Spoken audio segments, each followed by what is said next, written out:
morning! Welcome to another episode of Papa's Workshop. These are for Adam, Brady, Luke, and Brenna. Today we're going to talk about the lathe. Should have probably talked about this sooner with the other big power tools.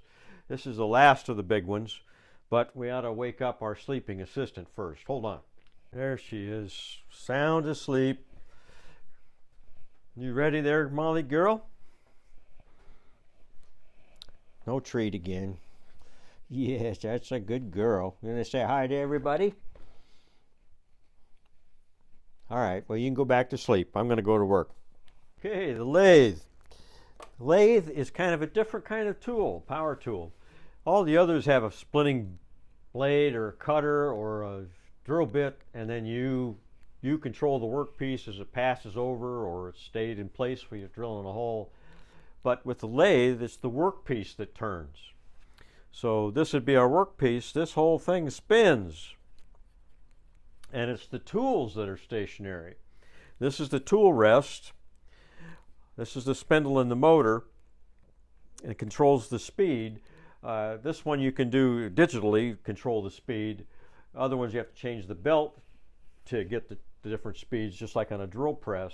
And just like a drill press and a router, the bigger the object is, the faster it's going on the outside edge for the same rotation, the same RPM, rotations per minute.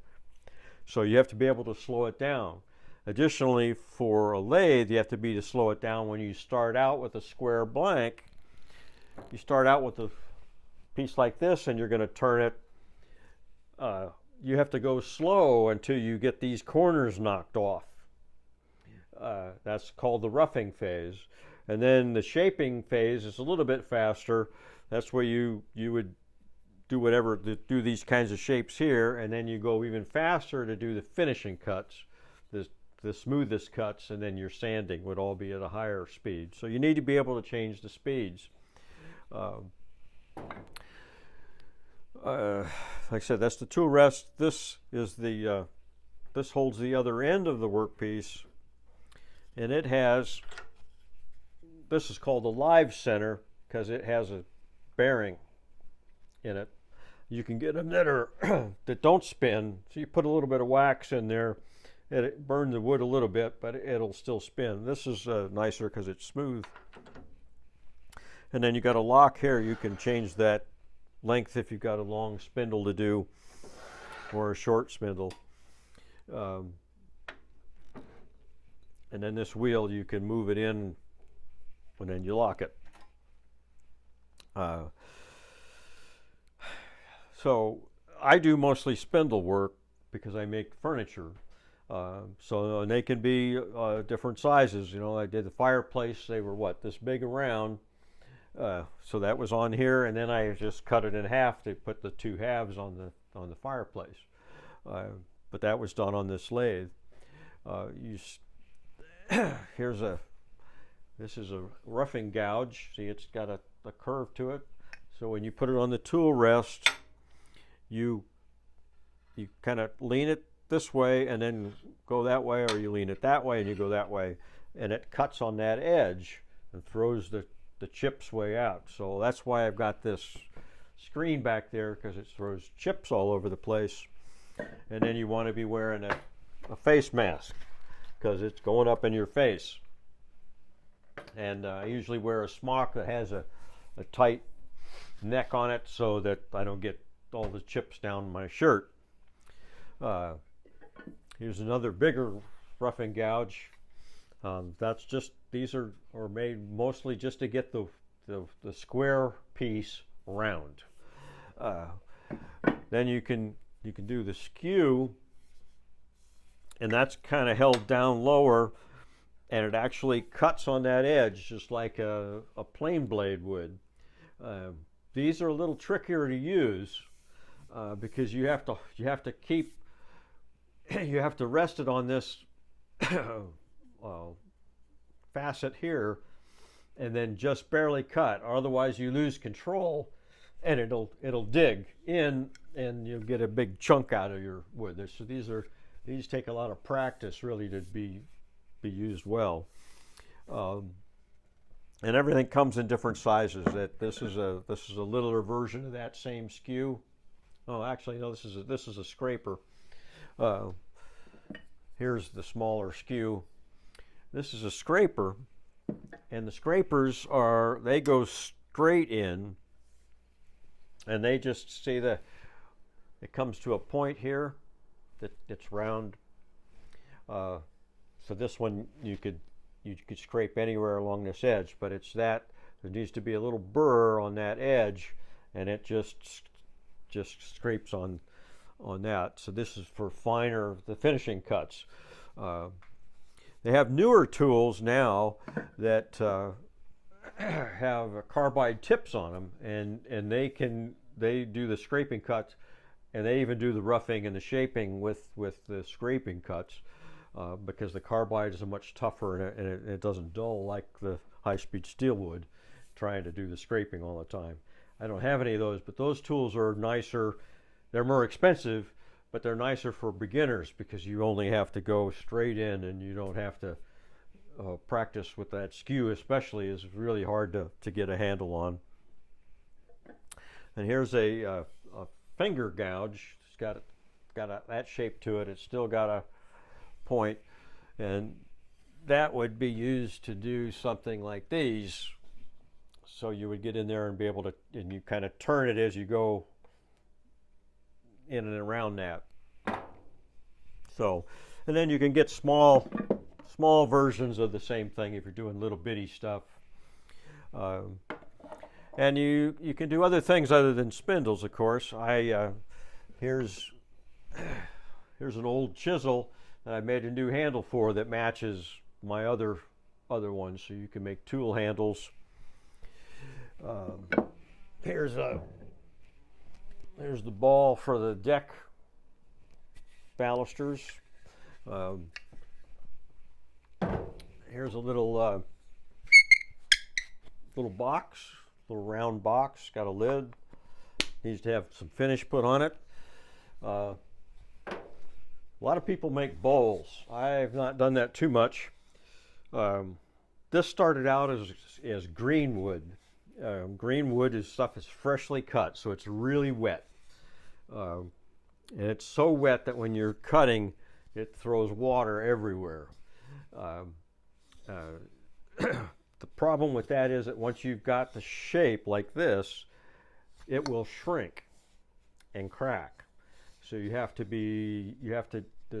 put this after you've got it to this shape, you put it in a plastic bag with some newspaper, and every couple of days you change the newspaper. You do that for a couple, 2-3 weeks until newspaper doesn't get wet anymore. So you kind of dry it really slowly so it won't crack. But it's still, I don't know if you can see that it's not round. It's kind of a narrower here and taller, kind of an egg shape.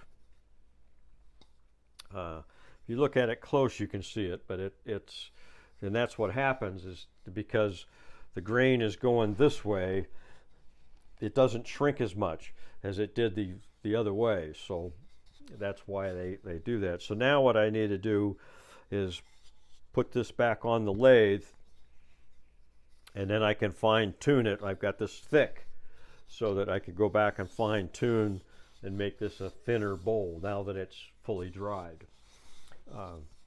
But that's how you do those. And a lot of people love doing that, and that's what their whole thing, and that's the only power tool they have other than a saw to cut stuff up. They just use the lathe to make bowls and platters. There's a lot of different ways to hold things.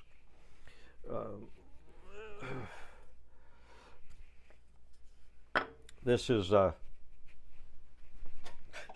doesn't come out. You got this rod here to knock it out. See, this is I forgot what you call that, but it has this is the center point, and then you've got these teeth that grab a hold of the workpiece to give it that. And this really locks it in hard. You can also get them like this that just have there's no teeth on it. It's just going to be a friction. That's a little safer when you're starting out because if you get something jammed in there, it'll just spin. It's not gonna. This will keep trying to turn in there. And you can also get, this is a chuck that goes in there. This screws on the front, and then you've got this. You see the jaw is closing. It's going open. Now it's closing. So you can put a piece in there, and then there's also little extra pieces you can get to screw on there to hold an edge of a bowl or a platter or something. You can kind of see, this one doesn't really have it. You can put a recess in there and then have that jaw spread out and hold this that way. What else? You can put, instead of this end here, you can put this guy in, and that's just the drill chuck, just like in the drill press. So you would put a drill bit in this end, and then you've got your workpiece spinning. You would just run the drill bit in to drill a hole in the end. So that makes it kind of nice.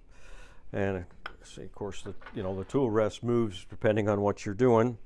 You can also have you can mount something on a faceplate, and that screws on there too. So you can make a big platter, and these faceplates you can get in all different sizes as well. Here's a different tool rest for if you're doing a bowl. You take this top part out, put this in, and you can do the bowls. What else?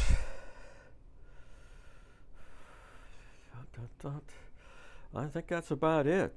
Like I said, these are really pretty safe. It's really hard to, you can destroy your workpiece, of course, especially with a skew, but as far as getting hurt with it, it's probably one of the safer tools, as long as you don't have anything, you don't want to wear loose clothing or anything like that to get caught up in there. But other than that, it's a fairly safe, since you're controlling the cutter, you're not going to get cut by the cutter because you got a hold of it. So that's pretty nice there. I think it does it. I can't think of anything else. So until you guys get bigger, once you get a little taller, we'll be able to do some things on this, and maybe we'll get some of those carbide tools to make it easier. And that's about it. Until next time, have a good workshop visit. We'll see you later.